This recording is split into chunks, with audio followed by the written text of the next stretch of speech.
Ambad police ठाण्याचे दुय्यम police निरीक्षक अशोक नजन यांनी मंगळवारी 20 फेब्रुवारी रोजी सकाळी पोलीस स्टेशनमध्ये स्वतःच्या सर्व्हिस रिव्हॉल्व्हरने डोक्यात गोळी झाडून आत्महत्या केली।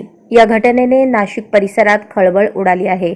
सर्वच वरिष्ठ पोलीस अधिकारी अंबड पोलीस ठाण्यात दाखल झाले आहेत। नजन यांनी असे टोकाचे पाऊल का उचलले हे अद्याप पुढे आलेले नाही।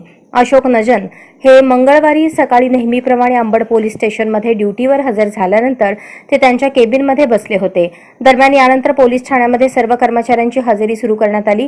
सर्व कर्मचारी हजर झाल्यानंतर त्यांना बोलावण्यासाठी हजेरी मास्तर शरद झोले हे त्यांच्या केबिनमध्ये गेले असता नजन हे रक्ताच्या थारोळ्यात खुर्चीवर पडलेले दिसून आले।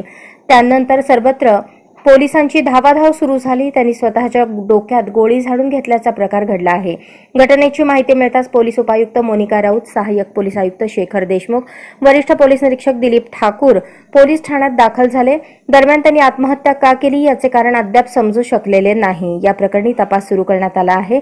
पोलीस आयुक्त संदीप कर्णिक, गुन्हे शाखेचे उपायुक्त प्रशांत बच्छाव हे देखील पोलीस ठाण्यात पोहोचले आहेत। आजच स्मार्ट महाराष्ट्र न्यूज चॅनलला सबस्क्राइब करा।